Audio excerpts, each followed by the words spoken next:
No, it wasn't me. Okay, hey everyone, welcome back to another Light Movement episode.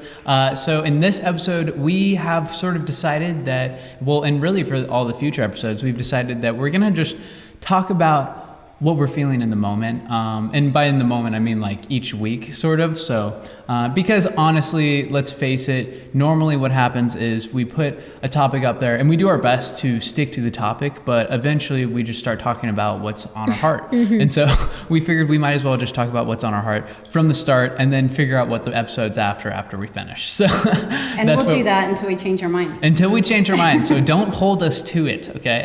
I'm just kidding.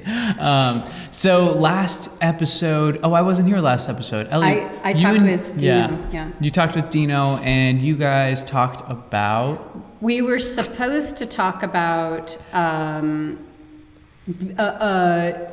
being free and painting without a source. And we eventually did get there, I think.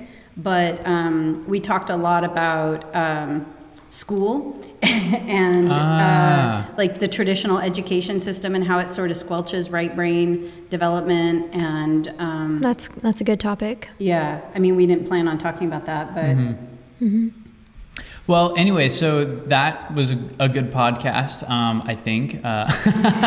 You didn't watch it? No, I didn't watch it. But a lot of people wrote to me and said that they really loved it and they loved hearing Dino. I gotta watch it. And you need to watch it. Dino is I know I'm his mom, and so this doesn't carry a lot of credibility. I get that. But he is extremely articulate and he has really good thoughts. And I don't know, a lot of people wrote to me saying that they were really amazed at what he was having to say. Well, I'm going to watch it after this episode. No, I'm not, because we're filming. But I'm going to watch it later today. I'll make a point to do that. And you should too, if you're interested in that topic and in hearing from a super incredible 16-year-old who's mind-blowing in all ways. So, this episode, we sort of talked about it before, and what we're going to be discussing is a revelation, or two revelations that Ellie's had recently about artists and their position in society and in culture. So it's very interesting, and I don't want to try to summarize and, botch what your revelation was, so why don't you just tell us what your revelation is? Okay, well, I feel like I've had a lot of these thoughts, for a while, kind of brewing in there. But just this week, as I was painting actually, and listening to music, and in my right brain, I really felt like in that space, in that realm, it kind of came as revelation, and it like just solidified so many things that I was already thinking, but to me, just it all converged as this knowing that it's truth. You know what I mean? It's like prior to that, I was like, well, maybe this, maybe that. But now I just feel really sure that, I might not have it totally right. That's for sure. But I don't know. I just feel like this is really, I just have this assurance that this is where the art world's really going. Mm-hmm. And I think that, so basically, as I think a lot of you guys already know, and probably people watching and listening to this, and I'm sure you guys, there's a lot of weird stuff happening in the world. And, we're not going to get into that because it's a rabbit trail discussion. That's a whole nother show, really. and honestly, people in we all can have opinions, but it's like, it's not what we talk about. Mm-hmm. So, but anyway, there's a lot of strange things going on, and some's good, some's bad. A lot of it's bad. I think the future. What you see in the news is bad, at least. Right. But I think the future is really, really bright. And where we're headed, we're pioneering, all of us collectively around the world are pioneering a brand new age, honestly. It's a brand new epoch. And I personally believe, I've believed this for a while, that 2012 was sort of the end of an epoch. It was the end of an era. And we started a new one. Mm-hmm. And that is when the age of reason sort of died out. And we've come into a time that's much more spiritual. Mm-hmm. It's much more sort of higher consciousness, I guess, is what you could call it. And I think that people are hungry for the supernatural and for spiritual, and it's just, I don't know, it's like something brand new started then. And I think we were in this transition time, and then I think since 2020, we've really shifted into a brand new moment in time or epoch. And so with that, all the systems of the earth have been sort of crumbling and falling apart, and we're seeing it in the political system, we're seeing it in the financial system, we're seeing it in the education system, and like every sort of system around an institution worldwide is crumbling, and definitely the art world. So things are changing in the art world, and I just really feel sure that the days of super celebrity artists the David Hockneys, those guys that sell paintings for millions and millions of dollars, and the desire to be in Sotheby's one day, or the desire to be in a huge museum. I think that that's over. I feel like that is not celebrity artists. Celebrities in general, I think, are over. I think celebrities in general, whether it's business celebrities or it's Hollywood celebrities, and if you look at Hollywood, if you look at entertainment, it's become way wider and less high, right? It used to be you had the 5 top actors and their blockbuster movies that were coming out every summer. And every summer we would look, what's the new blockbuster movie, right? And guaranteed it was a, what are those, not Superman, but the other one? DC. Marvel. DC. Okay, not DC, but Marvel. I'm not up on it. But there's guaranteed every summer a new Marvel movie, right? A new shoot 'em up movie, as John calls them. Yep. Some blockbuster rom-com, right? I mean, it was so predictable, and you had Ryan Gosling, and you had the Brad same Pitt. 5-10 people that were at the top of this mountain, and I think we've all seen that mountain has crumbled, and I don't think it's coming back. I don't think it's coming back. And entertainment has gone TikTok, YouTube, to these smaller, less known influencers. Yeah. And it's the age of the influencer, and I think that's what. To add to that, influencers have just multiplied. I mean, it's like anyone can be one. That's right. You don't even have to. All shapes and sizes. Yeah. Every background, every nationality, every ethnic background, every language, Age group too. Every age group. Yeah. It's amazing. And every sort of interest. There's influencers in fitness and muscle tone and or healthy eating or healthy lifestyle, or there's spiritual influencers. There's family. even influencers that are like curators who aren't necessarily like a creator themselves, but they just curate. know what's good, and they curate for other people. Yeah. Right. Yeah, and so it's a whole new system, and I think that artists, what will serve us well is to get off of this desire and hunger and mindset and this lust, really, for being some sort of superstar, and to be elite, like with that type of the hierarchy. Yeah. This elite, like to aspire to sell your artwork for millions and millions of dollars. And I think that what we're going to see is a whole lot more artists selling at lower price points that are, attainable for the masses, and producing lots of products, and really taking their art to basically their art being around a cause. What it is you have to say, your voice. That's why influencers have a strong brand, personal brand and voice, and that's really what carries their message. And the art is just the microphone to speak through, and it's a visual microphone to speak through. But you still have to be a personality and know your word, have your words together, and be a personality is not a cookie cutter thing. You just how you be yourself. Being yourself, being the true, authentic self. And if you look at the last few years, what kind of artists or what kind of movies have really made it to where a lot of people appreciate them, they're based on true stories. Stole the charger the other night, so there was no charger in here. Oh gosh. Okay, well, so you're talking about the plane. Well, let me listen to this message first. Okay, what do you want to add to this whole mess?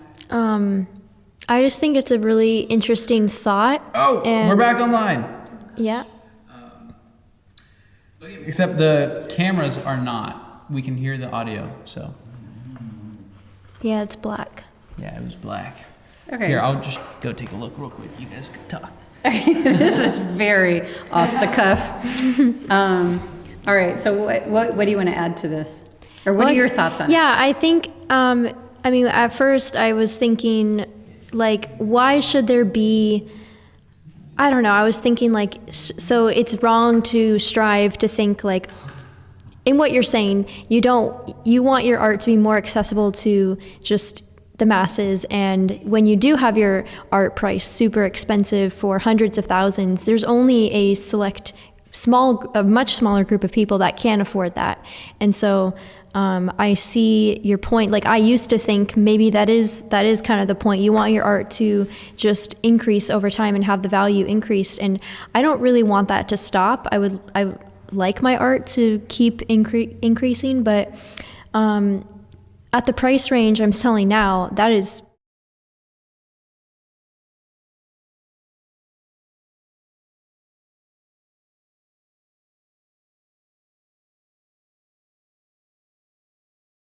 being able to collect art, and they maybe don't think of themselves as an art collector, but then they realize, wow, I could afford this $8,000 piece of art if I just put a deposit and then pay some payments. I mean, people can buy cars, they buy all kinds of stuff, and so art is just another one of those.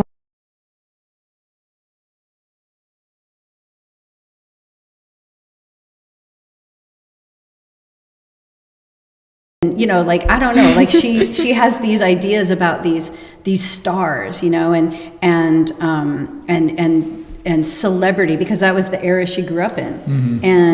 And I grew up in that era where it was like, whoa, Madonna, you know, and this massive celebrity stuff. But I think your generation and the younger generations have lost they're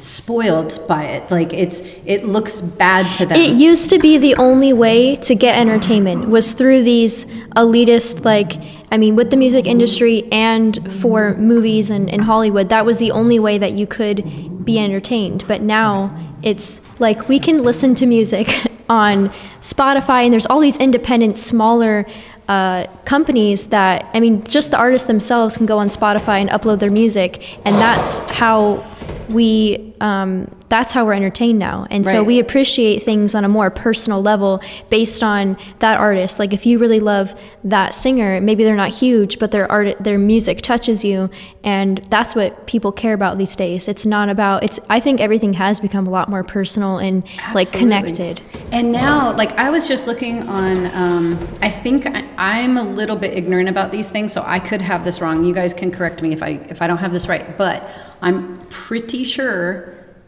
and this might be like, yeah, that's been going on for years and I'm just new to it, but I'm pretty sure I saw both on TikTok and on Reels on Instagram that you can use, what did they call it? Original music is what they called it. And it's basically people that are unknown to anyone can upload their song, and you can or use their it. voice. Well, yeah, it's just That's part of I the just figured TikTok. that out today. They figured it out, and then those things go viral, and then people are known for their sounds. They're known for their sound. I mean, that's revolutionary. Well, even the idea that you can remix someone else's, or stitch on TikTok someone else's video. Like, you can just take something that someone else said and then say, I want to add my thoughts to this. And then, like, it makes like a collective creativity rather than, like I said, this chosen group. And it's all engineered. It wasn't genuine. Yeah, Justin Bieber was like singing on the street, and some guy came up to him and said, like, I want to make you a star. And that's Well, that's who happened knows to. if that's real? Well, yeah, 'Cause yeah. But some guy was Usher, who's totally a part of the elitist system. I'm so. I'm agreeing with you. Oh, I'm okay, saying okay. that's what that's saying. I'm saying that's Yeah. what happened. But Same thing happened to like, Lady Gaga. Yeah, all of them. But it's not like they were extra special, or it's not like their quality of their music was so great. It's Yeah. just it's been like built And up. and the whole system has been exposed, and I think those younger generations are realizing, wow, we're being played here, and it's the facade, the whole veneer is exposed. Yeah, and authenticity has been like,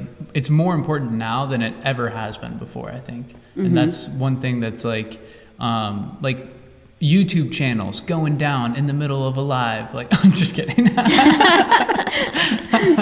But I don't know where I was going with that. I interrupted you though, sorry.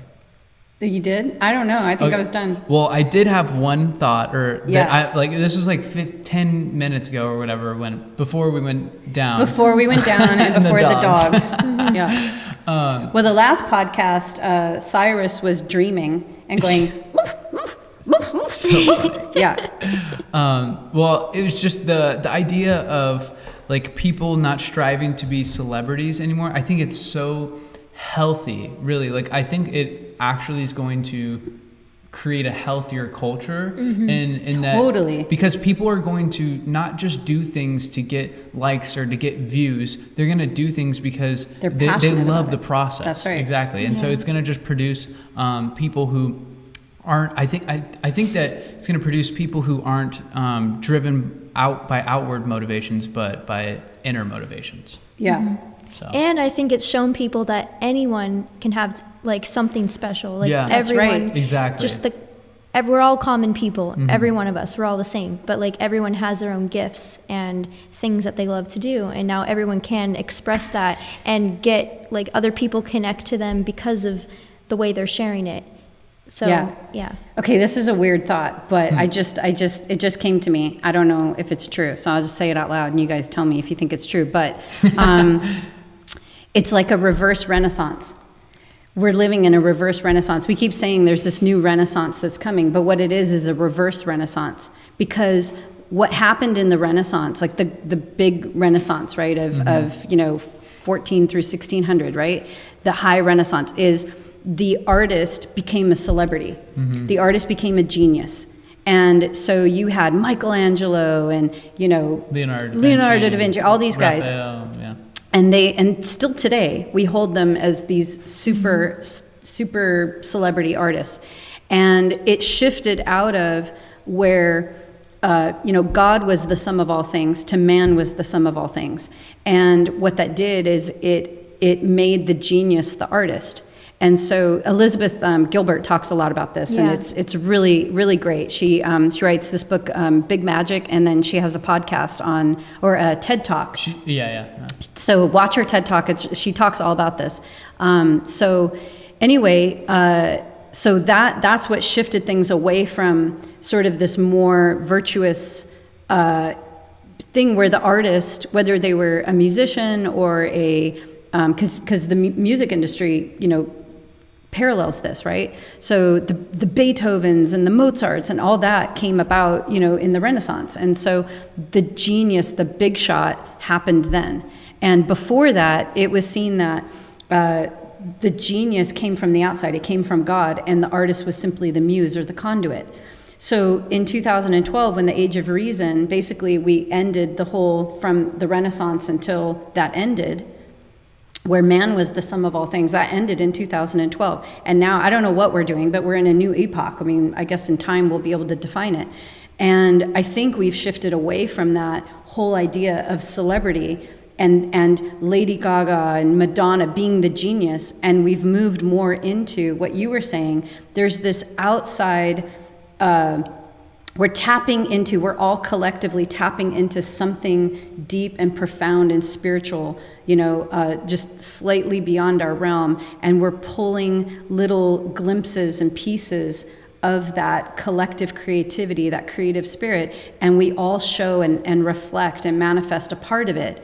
And each one in their own way, through their own personality, right? And our own passions. And so it's become, again, back to that idea that we're not the genius. We're just a conduit. We're just a vessel for it. And we get to play our part. We're not just, checked out and, right? I mean, our art's not that good, right? It's like we play a part in it, and we put our personality into it, and our taste and our desire, but the inspiration and that's what's happening in songwriting. That's what's happening with writers, in books. It's happening in all the arts, and so I think it's super exciting, but it's like a reverse renaissance. Yeah, it's a really interesting thought. So my question is, and it's sort of a question for those who are watching to understand that we're not advocating for socialism where everybody's equal and handed this government paycheck and nobody has to work for anything.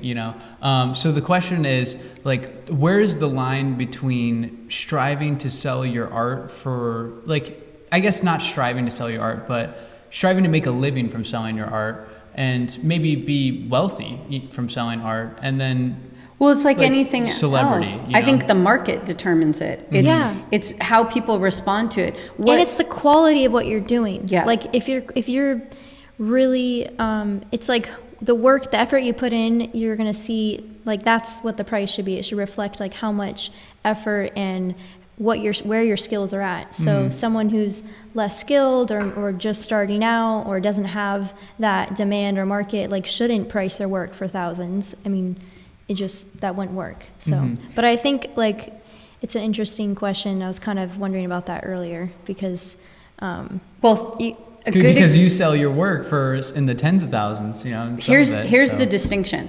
Okay. Look at, Andy Warhol. Okay. He was a manufactured, engineered phenomenon from the elitist culture. Okay. He looked like at first he was going counterculture. He began sort of counterculture, then and against the elitist system by having multiples, right? And he would have instead of one sublime unattainable thing, he went counterculture, and he said let's make silk screening, and he started Art Factory, and then his name was on everything, but he didn't touch any of it. Other people made it, right? And so he sort of demystified art and did the opposite, counterculture, right? Then what happened is the elitist system grabbed hold of it and made claim to it, and he became a superstar. And to this day, he's still a superstar. He didn't start out that way. He started out counterculture. But as soon as culture saw what it was, the elites in the culture saw what he had, they grabbed it and twisted it and spoiled it and made it the new standard, right? And so, which makes you see the same thing with Banksy. It really Banksy is the exact same thing. It diminishes the artist who's putting their time and care and thought into it, and just I feel like Warhol's art was just kind of. It was just like prints, and it was photography, and it wasn't really he wasn't really putting his heart into it. And so now the shift is artists are really, really pouring their heart out on the canvas, and that's, I think, the big difference. Yeah, and if the system crumbles, the elite system crumbles, there's no dark hand there propping up celebrities or engineering careers, engineering phenomenons. It's naturally, organically happening. And isn't that the vocabulary we use today? Natural, all natural, 100% natural, organic, homegrown. Yeah. Right? Sustainable. That is what everybody wants. They have a taste for it. If you were to zip back 30, 40 years from now, you were to go back to when I was born, in 1973, 1975, when Warhol was, big, or in the 80s. The 80s were really bad, right? And you used words like all natural, organic growth, homegrown, right? People would be like, what? Wonder Bread. Tang. We want Tang. We want Wonder Bread. Yeah. Campbell's soup. Campbell's soup, soup in a can, microwaves, right? Yeah. I mean, And so our taste, the culture wanted the celebrity. It wanted it. But not anymore. Yeah, but not anymore.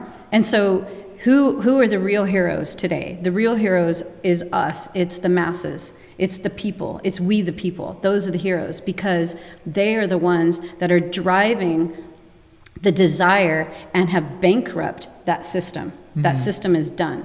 And so we should all be really proud of ourselves. We should all be so excited that we are a part of a culture shift. We're all culture warriors. We're change agents today. Every one of us.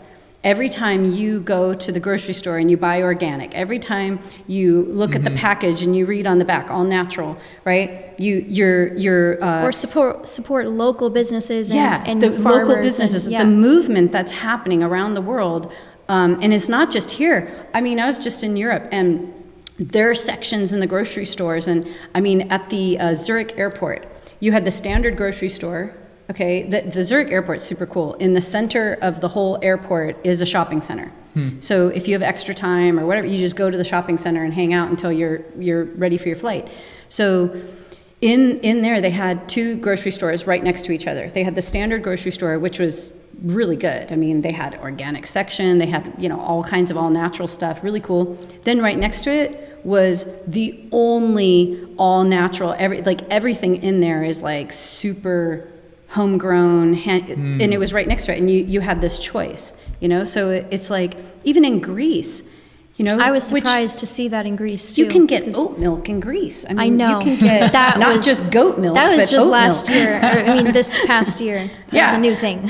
In Ukraine, you can get oat milk and Wow. it's a worldwide phenomenon that we desire, we want authentic, homegrown, natural. The days of Monsanto, the days of Rice Krispie Big treats, corporations. the big corporate. Yeah, I mean, we're all still hooked on Amazon, but one of these days, we're moving in the direction.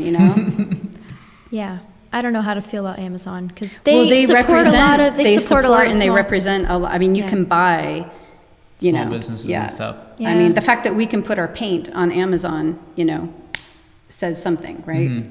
But yeah, so I don't know. I don't know how I feel about Amazon either, but I shop there. Yeah. What we have to think about though conversation. is it's a movement, and with a movement, there's fringes, there's spearheads, there's laggers and slaggers, right? There's it's not all the same, we're not homogeneously going somewhere, there's Generally. it's a general movement.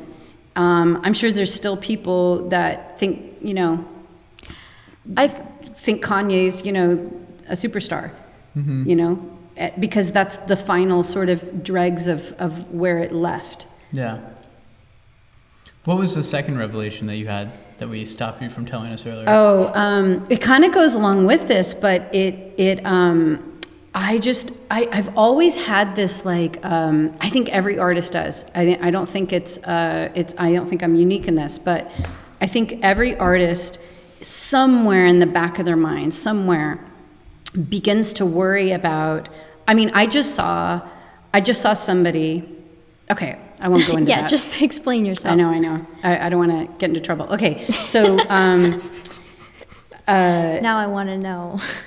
I know. Later. But I think every artist has this residue of that poverty curse of the starving artist. Oh, I know exactly what you're talking about, what you saw. Somewhere in there. And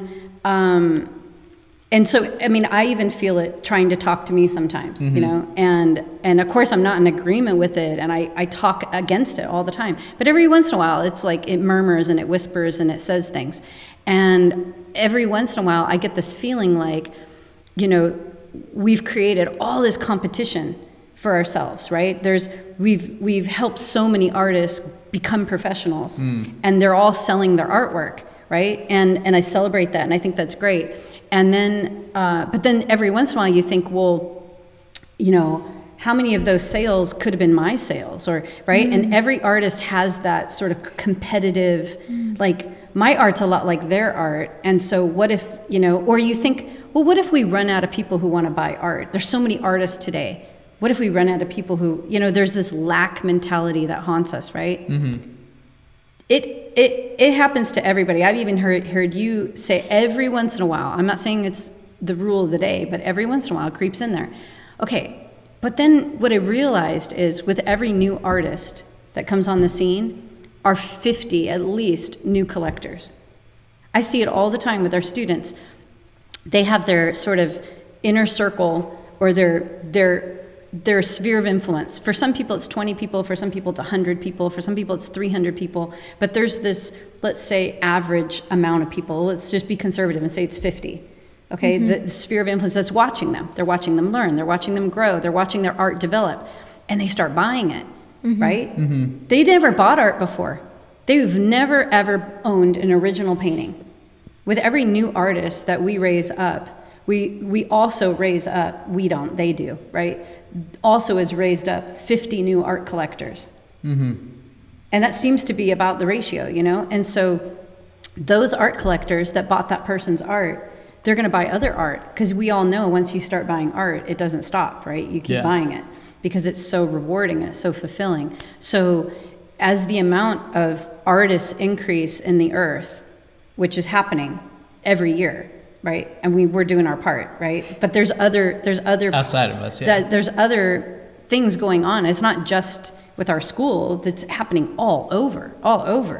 There's you go to Savannah College of Art and Design, you go to Savannah, Georgia. Savannah College of Art and Design has literally taken over the entire city. Mm-hmm. The entire city of Savannah is Savannah College of Art and Design, pretty much, So this has happened. Look at Apple. They create tools specifically, the iPad and that pen and the brushes and the Adobe and there's so many tools that are specifically for creative people. Yeah. Okay. It is a movement. So there's artists springing up everywhere.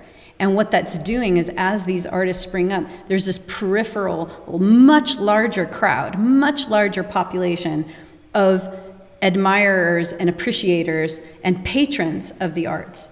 It's going to get to the point where there's almost not going to be one person alive that isn't either an art collector or an artist. And you can be both. There's tons of artists, including ourselves, who love to buy art. And because you're an artist, you appreciate original work and want to live with it and have it around you. So a lot of our collectors, they are artists themselves. But back to what you're saying, I think just it's silly to think, everyone can have those doubts and thoughts. We all have. But it's everyone has their own unique voice and style, and it's really not in competition with other artists. You can't really compare yourself or worry about that or having less of an audience because there's more artists around, because everyone they're going to attract their own audience themselves based on what they're producing and how they're being authentic. And so maybe there's some overlap, but it's if you're really true to yourself and you're not copying someone or trying to make your art look like something that is sellable, I'm getting lost. It's making perfect sense. Yeah, you just have to... everybody has their own way of attracting an audience. Yeah, and maybe there is some overlap, but in the end, it's not something to be worried about, I don't think. Well, also, going with that, though, also, over the years, I know for a fact, for sure, I could give you a whole list of art collectors that only knew me and your dad's art. They were, let's say, our collectors, right? Mm-hmm. And maybe they bought other art somewhere else that I don't know about, but I'm just saying they came into this community through us. They were our collectors. And then they bought some of your art. And then they bought, some other people in our family's art. And then they've bought some of our students' art and the graduates and so it's they've bought lots of art from a whole variety of people. So on one hand, I could say instead of them buying only my art, if they had only known about me, they would have only bought my art. But that's boring. Art collectors don't want to do that. I know. But what I'm saying is every other artist that's out there that's growing and developing and evolving as artists, they're also attracting it, yeah. new collectors all and it's the just time. a bigger and bigger influence. And it's a Yeah. bigger and bigger influence, like I said. So I think the rate, like artists are birthing onto the earth, like, whoop, you know, like at this exponential growth.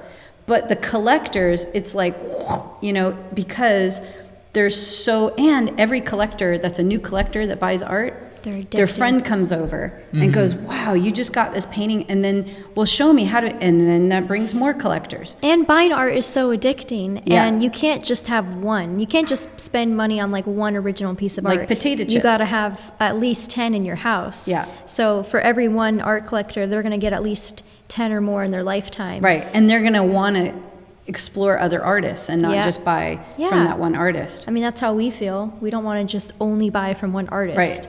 I don't You might even have a know couple if we've favorites, bought but multiple pieces from one artist yet. yeah, have we? I don't think so, I don't no. know. I don't think so either. I think it's such a cool idea that, you know, every artist can bring on other artists without feeling competition. You know, it's just like, But in that old system, that's my whole point, is in this system and in this new era, right? That's how it is. So it kind of goes back to your question of like, you know, what differentiates, like, you know, it's like on one hand, there's no hierarchies, but on the other hand, it's like through skill, time, devotion, There is passion, some your work. separation between- Yeah, we're not all there's artists that are equal, further yeah. along than other artists, and everybody's on their journey. but like you were saying, instead of it being like this, it's more like this. Yeah, or this, you know, Yeah. it's wider instead of taller, and I lost my train of thought now. You were talking about how the two revelations meet. Oh, right. So it's like this wouldn't have worked. You know, this whole idea of you know, helping artists in their profession and training and teaching artists to really truly make a living selling their art in the old elitist system. Like, imagine there was no Instagram, there was no social media, there was no way to be an influencer, and you had to rely on solely galleries, dealers, and representatives. Let's just say that was the only avenue, like how I started. That was the only avenue. If back then I was teaching a bunch of people how to do what I was doing, eventually those dealers would be like, I have too many artists, you know, I can't take on any more artists. So that system creates lack. That system creates competition. Yeah, that system that's true. is what creates artists. Like when I first started, I could give you their names. I contacted multiple artists trying to ask, how are you making it? How are you doing what you're doing? I see you're super successful. What are your secrets? What do you know? I was trying to, like, you know, learn. And they would like, I'm not going to tell you. Why would I tell you? Like, why would I, you know, People aren't like that anymore. You can ask artists today, and there's a lot of artists who, like, it is refreshing to... Totally. Yeah, they just share what your they've done. generation probably doesn't even know what it used to be like. Yeah. You know, Yeah. but it's really, or like you would talk to artists and they would be all nice to you when they thought you were like interested in their work because you wanted to buy it. And as soon as they found out you were an artist, they were like, okay, bye, you know, and gave you the cold shoulder and shut down the conversation. So it's because that old system created that environment, that sort of, I don't know, ultra negative, poisonous, yucky, toxic environment. But this new sort of system, you know, I wouldn't even call it a system. This new, It's a paradigm shift. yeah, this new reverse renaissance is creating an environment where artists want to help each other, and you get this feeling like, you know, the more you give, the more opportunity there is for you, or the more the more you share your ideas, the more ideas will come. Like it's much more of a prosperous, abundant type of environment. Yeah. So what is the strategy for an artist trying to be successful in this new paradigm?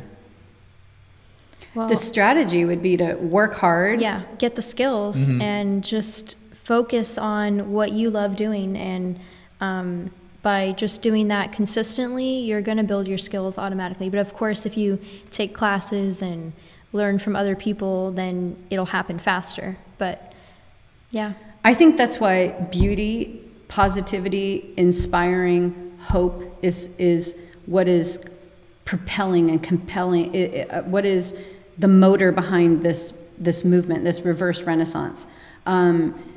Because it's sort of like painting tomorrow, painting what's coming, painting where we're going.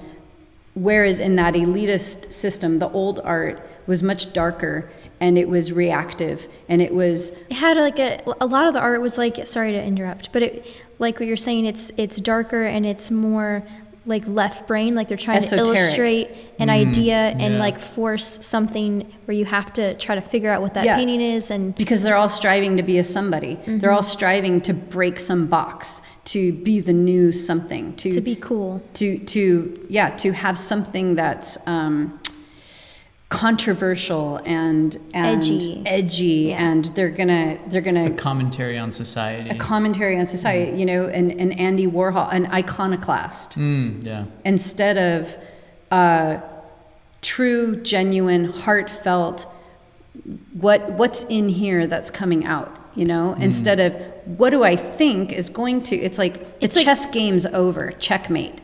You know what I'm saying?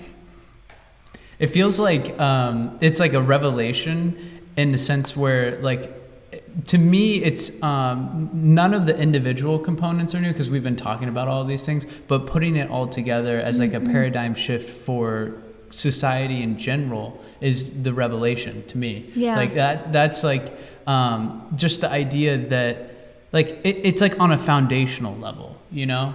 Like all these things we've been talking about for a while. So the reason why I'm saying this is because my concern is that maybe a student watching this is like, well, how is this? So what does this mean for all the things that I've been learning in the mastery program or all the things that I've been learning? It's like, well, it's all the same. You know, we're just, right. This conversation is just to illustrate that it's all like, it's connecting the dots together. And for me, this is just me personally. Okay, this is just me personally.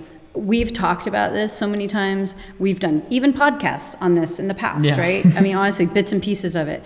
I talk about it in the mastery program. I Yeah. talk about it at the conferences. I mean, this isn't brand new information by any means, but it always felt like it was me supposing, hypothesizing, thinking maybe I think this is where it's going. Prophesying. Yeah.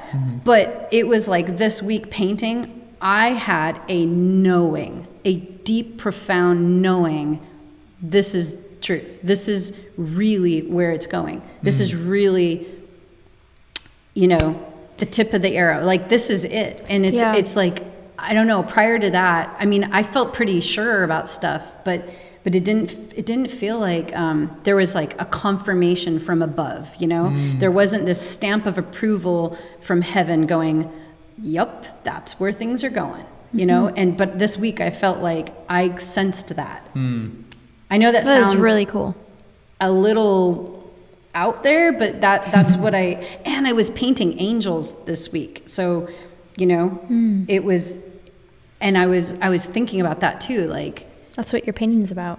yeah. And like, but anyway, we go more into all that, but.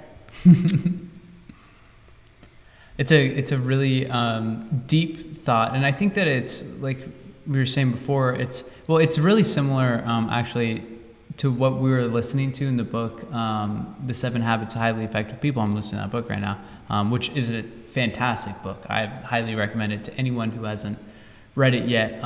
But he's talking about like being, like he talks about people and what they center. Like one of the habits is finding your center.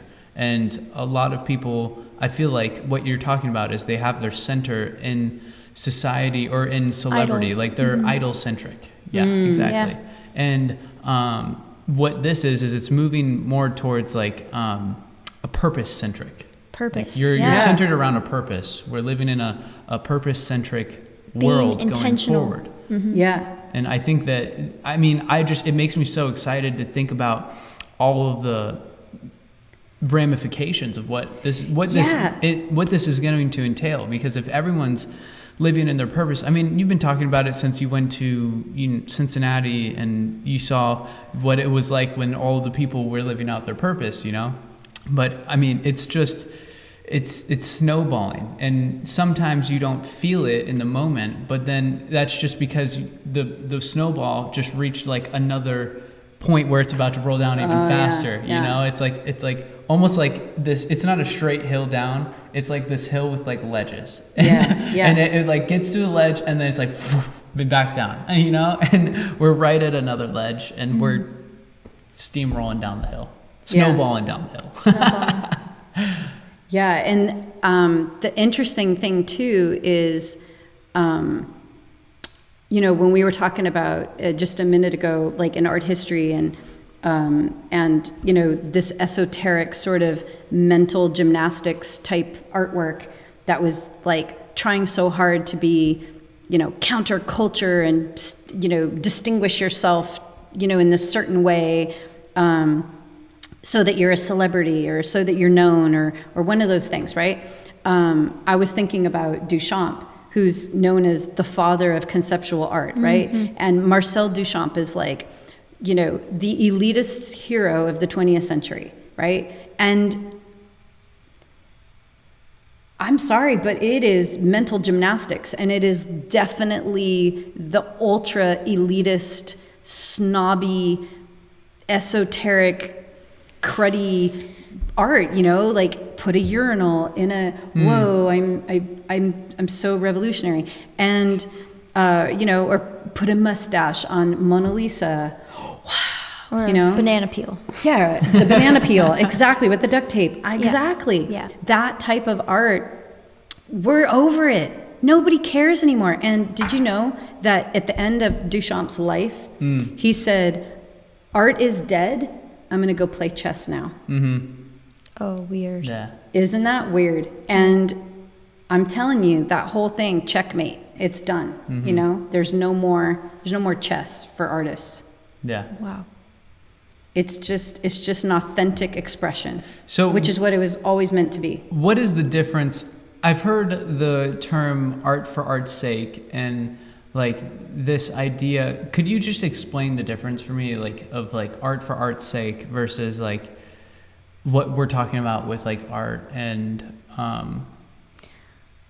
like creating art as an expression of beauty? I think, yeah, the difference is that we are, the era of artists today is, it's all about beauty and creating art that speaks to people, and it's much more spiritual, and art like really does change the world. And just by like digging deep into yourself and not illustrating thoughts but just painting from your heart, you're able to create super powerful art that really heals people. It speaks to them in so many ways that you can't even imagine. Mm-hmm. And I think like in the past, no one was really aware of that, or that was not the focus of art. Those artists back then were just creating to like you're saying, like provoke a reaction, or just stand out or do something provocative and edgy, and like it was, and that does lead to an end where all that dies and it's just not important anymore. So they're right about that.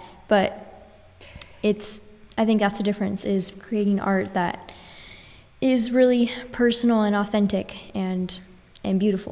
I guess my question is like, what is art like? What does it mean, art for art's sake? Yeah, that's what does it mean then? Because I know we've said art for art's sake is bad because you should sell art and you should want to sell art. No, that's not what art for art's sake means. No, I know, that's the opposite. No, but okay, so art for art's sake is art that was created basically in the 20th century that entirely conceptually, visually, process-wise, 100% of that art piece was created as a commentary on art. Okay. So we have, let's say, 4 phases of art. Mm-hmm. The very beginning phase, whether it's cave paintings or it's, you know, an icon. Mm-hmm. Okay, they were instruments. They're art. Craftsmen. Art with a purpose. to be an instrument for something. Yeah. And the people of that time didn't have a definition of art. They didn't have a concept of art. There wasn't art. They were craftsmen who created objects for a purpose, telling a story, describing something, but it wasn't, there was no aesthetic motivation behind it. Mm-hmm.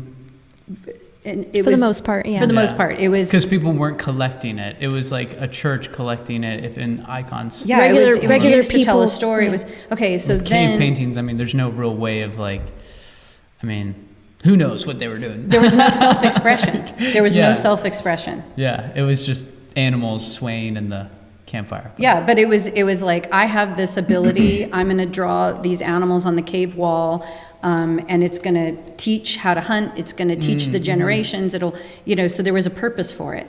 And they didn't call it art. It wasn't called art until later. The system looked back and said that was art, because it was A drawing. It was yeah. it was a drawing, or it was a figurine in gold, right? But it was used. The reason they chose gold is because it had spiritual symbolism for them, and maybe even some type of energy, or I don't know what. And then it was an instrument, like a fertility instrument. Like if I possess this and I hold it often, I will have a baby. So. Okay, then second phase was early Gothic. First time you see self-expression with Giotto, okay? First time the world has ever seen self-expression. So the art began in early Gothic times to start to have personality to it. But they still saw themselves as instruments of God to produce art and God used them to express through, okay? Then the next phase, which we were in for a long time, was the Renaissance, where the artist became the genius, and then it was about mastery. So they worked at becoming as realistic as possible. So they mastered light, they mastered color, they mastered rendering and form, and being able to have epic compositions, and and they were all trying to outdo each other in their genius, okay? And so it was this building up. Then photography hit, and there wasn't a need for realistic art anymore, and it had hit its pinnacle. Then it was a deconstruction of all those elements of art, and that's when it became art for art's sake, because they built up all the elements of art, then they deconstructed it. So the 20th century was full of creating art to just simply Make a statement. a statement like, oh, color? Okay, this movement's all about color, and we're going to deconstruct color, and we're going to it's art for art's sake. It's art that's about art. So all art was about art. All of Duchamp's art was about art. Andy Warhol's art was about art. It was always a statement about what art should be or what art shouldn't be. It's not about beauty or affecting people's lives. Yeah, Right. That's so what I was the new- saying. And the new movement we're in, the fifth element. No, I don't know. The fifth era. The fifth Dimension. We're in the fifth. Fifth dimension. Yeah, the fifth thing.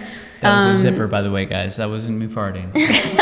My butt zipper scratched the chair. I don't think anybody heard it but you. I just wanted to make sure in the case anybody's got really good ears.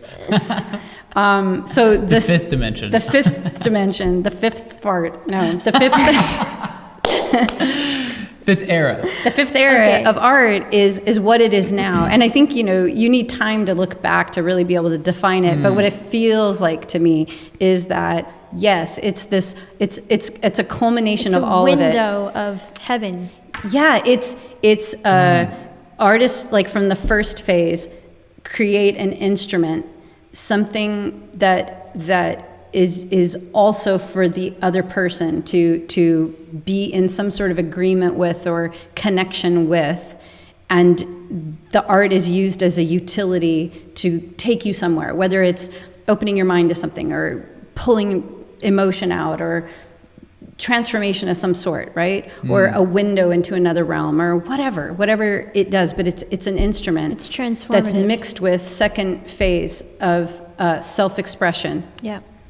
Mixed with third phase, or fourth phase, it's in context to, the artist is a part of it, right? Like the Renaissance, but then And mastery too. yeah, and mastery. You really can't just throw a bunch of paint up and go, oh, self-expression. It's got to also have mastery to it and skill.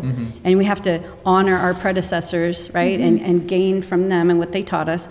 And then combined with the fourth part where it's still in context to the entire lineage and legacy of art. It's in context to that. It can't exist without it. On top of it. Yeah. If we didn't have all those movements or those times, those epochs that had happened, we wouldn't arrive where we are. So we can't look back on them and judge and go, oh, that was bad, right? It was necessary. It was a necessary, and honestly, contemporary art and modern art, postmodern, sheesh. Okay, but that whole 100 years, it was short-lived. Yeah. It was very tiny, and then in 1970, somebody came up with the white canvas, right? Minimalism, and it got deconstructed down to nothing. And from then, it was in a tailspin until till the younger generation, until it all converged to this point. The internet played a big part. Social media played a big part. This everybody is an art collector. This we all can be art. The art materials, YouTube, watching videos, all those things, online schools, converged at a point where everybody can be an artist if you have a passion for it, and anybody can collect art. Yeah. And it is about self-expression. So to me, it's like the marriage of all of this together. The convergence of everything. And now we're actually the generation that gets to carry art and utilize it for, I think, what it was originally intended. And it's connection to each other, connection to God, connection to, the future, connection to the past, connection to the present. It's all about, connection through self-expression, through a genuine connection with yourself. If you can't connect with yourself, how are you going to connect with somebody else? Yeah. If you can't connect with God, how can you connect with yourself? So connect with God, connect with yourself, connect with others. And that's what makes it all connect. Connect 4. Connect 4. Wow. Okay. Well, this has been a revolutionary podcast. And, I mean, that's what we think. So who knows? It's probably the best one yet, in my opinion. Well, it's good when there's resistance, That's true. Yeah. So I hope that everyone who's watching this enjoyed it and, felt the same sort of revelation that we felt. Yeah, and participate in the conversation. We want to hear your thoughts. Yeah. It's like I'm sure everybody out there has a piece too. There's things that they're thinking or they're arriving at and they've observed, it would be so cool to hear, Yeah. Yeah. So I feel like we should do a summary almost because there's so many things talked about. That's your job. Yeah. Well, there's a few minutes there where I was kind of absent, but 2 revelations. In summary, there were 2 revelations that Ellie had, and basically what that is that the artist is no longer a celebrity, or should even aspire